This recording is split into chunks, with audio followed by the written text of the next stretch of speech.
caudal.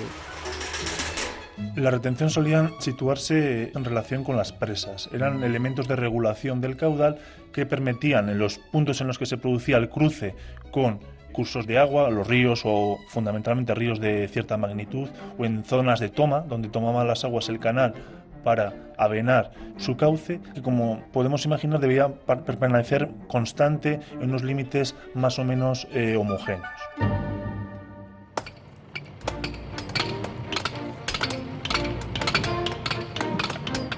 La piedra se solía traer de las canteras próximas, por ahí por Brañosera dicen que trajeron, de algunos edificios que estaban en ruinas. Está lo que es la piedra rojiza que podemos ver aquí, por ejemplo en Alar del Rey, hasta las proximidades de Calahorra de Ribas, y luego está esta otra más blanca. Francisco Javier Pérez atiende la Oficina de Información Turística de Alar del Rey, el único pueblo nacido al calor del Canal de Castilla que aún hoy sigue existiendo.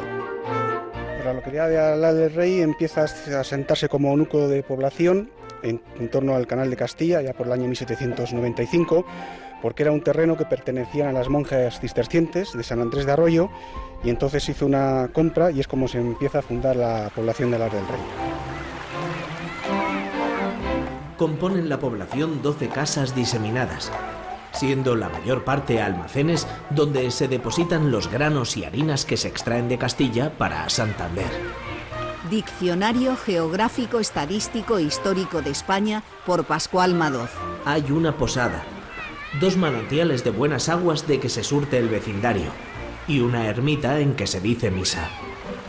El terreno es de mediana calidad. Lo baña pasando por medio del pueblo el Canal de Castilla la Vieja, sobre el cual hay un puente de piedra y otro de madera. Alar del Rey es uno de los 7 núcleos de población que brotan en torno al ramal norte, un fenómeno, como señala el investigador José Luis Moisén, ligado al pensamiento agrarista de los Ilustrados.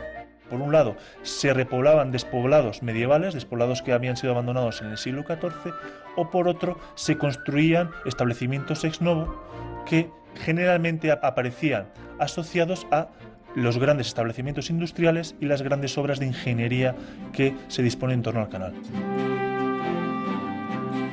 Obras como los acueductos de piedra que permiten al canal sobrevolar otros cursos de agua. Hay infinidad de ellos a lo largo del canal. Cada vez que había un arroyo o un río que atravesaba el canal, pues se hacía un acueducto a través del cual pasaban los barcos por encima de estos cauces. Miguel Ángel Rubio, ingeniero de la Confederación Hidrográfica del Duero, responsable de la gestión del Canal de Castilla. Les hay monumentales y unas obras impresionantes como es el acueducto de Abánades o el acueducto que hay sobre el río Sequillo, y luego les hay muy pequeñitos que prácticamente pasan desapercibidos, pero que hay infinidad de ellos a lo largo del canal. El más grandioso es el acueducto de Abánades, en las proximidades de la localidad burgalesa de Melgar de Fernamental. En lo que era la población de San Carlos el Real de Abánades, que es una población que, igual que Alar del Rey, surge con el canal y después desaparece, aquella desaparece. El acueducto de Abánades, por ejemplo, llamó la atención de jovellanos por su porte, por su gran envergadura, incluso por su belleza estética también. El famoso puente acueducto de Abánades es de 5 arcos de 30 a 36 pies de luz. Todo él tendrá la altura de 50 pies y como 300 varas de largo. Antes y después de él hay unos diques de 3.000 varas de largo y en la mayor elevación llegan hasta 20 pies. De forma que el agua del canal irá suspendida hasta 12 pies sobre el suelo. 54 metros de largo por 11 de alto, 12 de ancho, 5 arcos de medio punto, 4 pretiles que lo sujetan. Roberto Carrera, guía del Museo del Canal de Castilla en Villaumbrales. Vemos los caminos de sirga incorporados al canal. Digamos que iban tirando por un camino de sirga o por el otro, que sirga se llama tanto al camino como a la cuerda gorda, esa maroma que iba atada desde la barca a la mula. Entonces las mulas iban siempre al lado derecho de la barcaza y iban por un sendero que había al ras del agua. Araceli González, presidenta de la Fundación ADECO Canal de Castilla. Siempre iban enganchadas a un lado de la barca, Por eso, a lo largo del canal se podían cruzar barcas que bajaban y barcas que subían. La tracción animal condiciona el diseño de los puentes sobre el canal que deben permitir el paso de las reatas de mulas al nivel del agua. La mayoría de ellos dejan paso por debajo del puente al andén por el que caminaban las mulas, ¿no? A los caminos de sirga, para evitar tener que soltar a las mulas de las barcazas una vez que llegaban a los puentes. Virginia Asensio, historiadora del arte. Prácticamente todos ellos son arcos de medio punto o de medio punto rebajado y llevan unos pretiles en la parte de arriba para proteger de las caídas. Los puentes se construyen para dar paso a los caminos carreteros sobre el canal.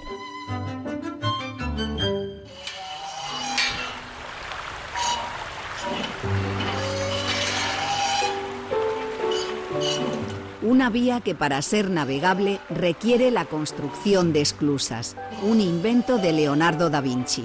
Una especie de ascensores hidráulicos, ¿no?, que permitían salvar el desnivel del curso del canal, disponiendo una serie de vasos, generalmente de forma oval, para contrarrestar también mejor los empujes del terreno. Tienen un desnivel, más o menos todas ellas, de 3,50 y tiene 2 compuertas superiores y 2 compuertas inferiores. Esas 2 compuertas tienen unas trampillas centrales de 1 metro cuadrado, que esas son las que con unas cremalleras se abren y se cierran para el llenado o vaciado de las esclusas.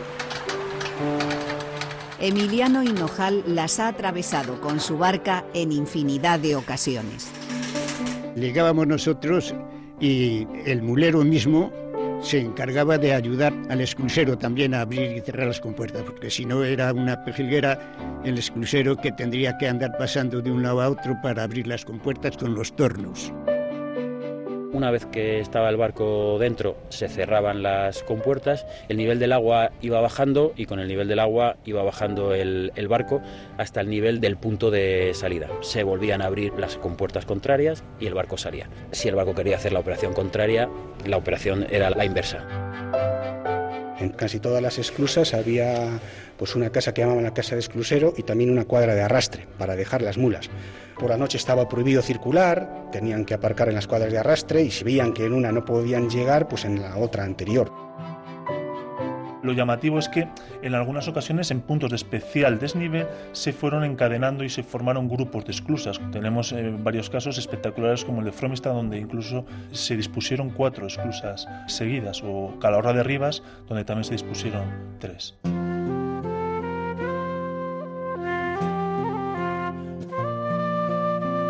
El Canal de Castilla lleva su curso de norte a sur, habiendo en él 4 esclusas reunidas, 2 molinos harineros, 2 batanes, almacén de granos y casa para el encargado de él y para el esclusero, entre cuyos edificios, que son todos muy buenos, hay un hermoso puente de 1 arco y media legua más abajo, otra esclusa, un molino y un puente.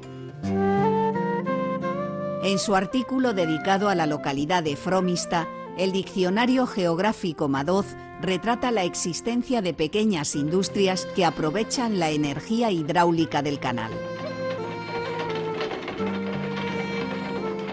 Aparte de la navegación, surge un aprovechamiento novedoso que no se había previsto en origen, que es el aprovechamiento industrial.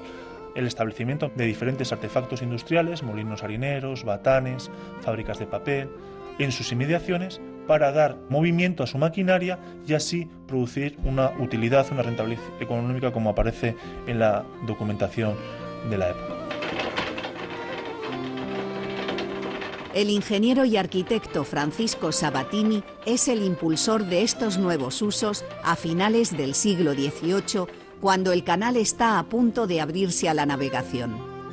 Será ya bajo la dirección de Juan de Omar cuando la excavación alcance Calahorra de Rivas, el punto donde se iniciaron las obras del ramal de Campos 40 años antes. La conexión con el ramal norte se produce tras superar una triple esclusa que derrama aguas por sus laterales.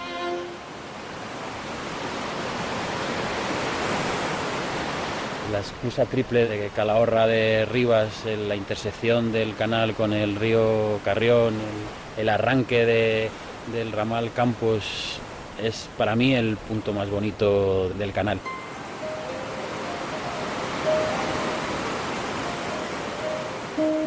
En el feliz reinado del señor don Carlos IV y de la señora doña Luisa María, su augusta esposa, se unieron en este punto los ríos Carrión y Pisuerga, a expensas del Real Erario, siendo ministro de él el excelentísimo señor conde de Lerena, bajo cuyas órdenes dirigió la obra el coronel don Juan de Omar Aguirre Echea, caballero de Calatrava. El ingeniero Miguel Ángel Rubio nos muestra la inscripción colocada sobre un gran monumento de piedra rojiza. Este monolito es el que se levantó un día de agosto de 1791, como pone allí, en que se juntaron las aguas del río Pisuerga, que traía el ramal norte del Canal de Castilla, con las del río Carrión, que vienen por abajo. El día que se acababa el ramal norte y se ponía en contacto, se le daba continuidad con la parte ya construida del ramal Campos que entonces existía.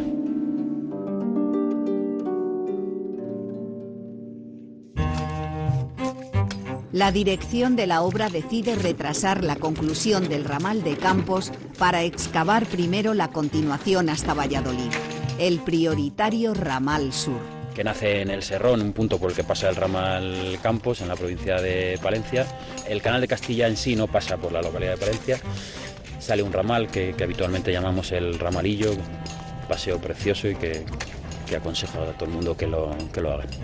Pues después de pasar por Palencia capital, llega hasta Valladolid.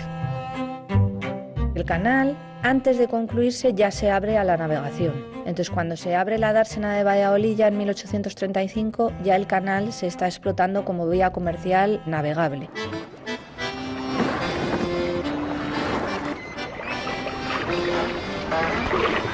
La dársena es un puerto, es el puerto de Santander o de cualquier zona que esté bañada de agua, pero en el centro de Castilla. Podemos presumir que el canal tiene 4 dársenas que llaman la atención y una de ellas, pues gracias a Dios, la tenemos en Alar del Rey. Jesús Medrano, presidente del Centro de Iniciativas y Turismo de Alar del Rey. Cuando voy por algún bar, porque aquí en Alar del Rey pues los bares decoran sus paredes con fotos del viejo Alar, de las circunstancias en el canal, ver esas barcas, ver a aquellos señores con sus chapelas clavadas, aunque no sean chapelas, que aquí en Castilla son boinas, viendo hacer y realizando esos trabajos. Era su vida, allí se comía, se vivía, se esperaban a descargar las barcas. Principalmente eran cereales y productos agrarios, pero posteriormente a través del Canal de Castilla y de los barcos que navegaban por el canal se transportó de todo. Por ejemplo, el carbón, también productos de ultramar, que algunos venían, por ejemplo, de Cuba, que va a ser prácticamente uno de los pocos mercados que queden en América. Y también textiles, otra serie de elementos generalmente que no estaban presentes en estas tierras del interior. Bueno, las dársenas en aquella época, hoy lo son, ¿no? Pero en aquella época tenían que ser espectaculares, ¿no? Imagínate las barcas atracadas en esos puertos que contaban además con otra serie de elementos, pues no solo el puerto de sillería, sino además los almacenes, las fábricas que se establecían en el salto de agua que llevaba o conducía el agua del canal hasta los ríos o arroyos donde desembocara, los diques secos, ¿no? Donde se reparaban o se construían las barcazas. El muelle cuenta desde luego con una serie de elementos de ingeniería que cabe destacar. La historiadora Virginia Asensio es responsable del centro de recepción de viajeros ubicado en la dársena de Medina de Río Seco, la última en construirse cuando se completa el ramal de Campos en 1849. Para entonces una empresa privada, la Compañía del Canal de Castilla lleva casi 20 años al frente de las obras. Se plantea que la empresa hace frente a la finalización de las obras a cambio de la concesión de la explotación de las mismas por 80 años. Y siempre recibiendo una cuantiosa ayuda por parte del Estado para sufragar las obras y así como asistencia de personal técnico e incluso de condenados a trabajos forzosos. Incluso se habla de una dotación de más de 2.000 presos. Sí que es cierto que murieron numerosos presos, porque también es cierto que se conservan libros de difuntos, ¿no? Pero claro, hay que tener en cuenta que la excavación se realizaba tanto en invierno como en verano con las inclemencias del tiempo, el frío, las heladas, y en verano